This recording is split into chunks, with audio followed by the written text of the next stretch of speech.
Hai guys, selamat datang kembali di Jejak Sastra.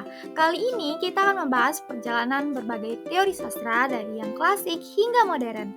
Apa itu strukturalisme, bagaimana dengan dekonstruksi, feminisme, dan pasca kolonialisme. Kita akan lihat teori-teori ini beserta contoh karya penting dari tiap-tiap genre. Yuk kita mulai! Yang pertama yaitu teori strukturalisme. Strukturalisme yang berkembang pada abad ke-20, teori ini berfokus pada struktur bahasa dan elemen-elemen dalam teks. Ferdinand adalah tokoh utama teori ini, yang melihat bahasa sebagai sistem tanda. Dalam karya sastra, strukturalisme menyoroti hubungan antar unsur dalam sebuah karya, tanpa terlalu memperhatikan konteks sejarah atau sosialnya. Di sini contoh karyanya yaitu Mitologis oleh Ronald Barthes, di mana ia menganalisis mitos dalam budaya populer. Strukturalisme membantu kita memahami bagaimana teks dibangun dan bagaimana maknanya dihasilkan dari struktur yang ada. Berikutnya yaitu teori yang kedua, dekonstruksi.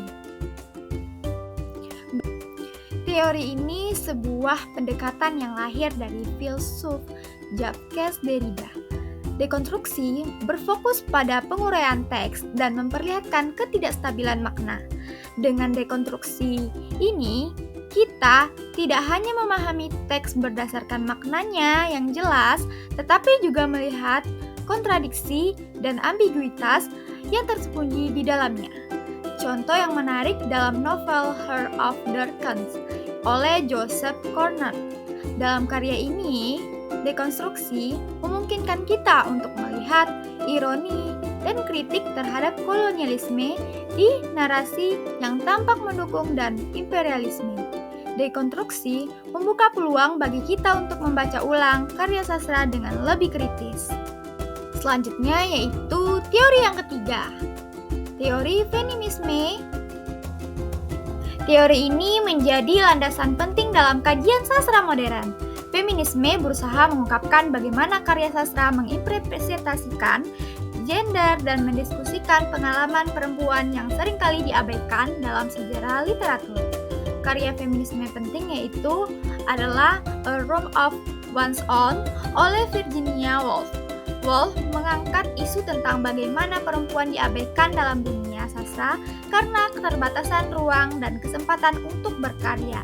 Teori ini juga memberikan suara bagi pengalaman perempuan dan membuka jalan bagi lebih banyak karya yang memperjuangkan kesetaraan. Yang terakhir, mari kita lihat teori pasca kolonialisme. Teori ini muncul untuk mengkritisi dan menganalisis dampak kolonialisme terhadap budaya dan sastra.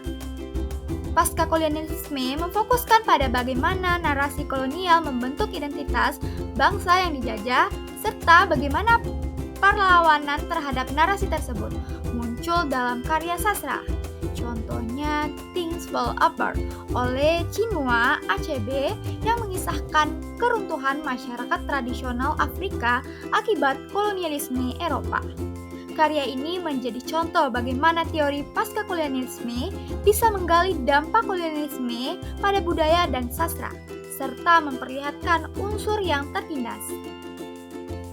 Jadi, itulah beberapa teori sastra yang telah membentuk cara kita memahami teks dan karya sastra. Dari strukturalisme, dekonstruksi, feminisme, hingga pasca kolonialisme. Semua memberikan kita perspektif baru untuk menginterpretasikan karya sastra lebih mendalam. Terima kasih sudah menonton Jejak Sastra.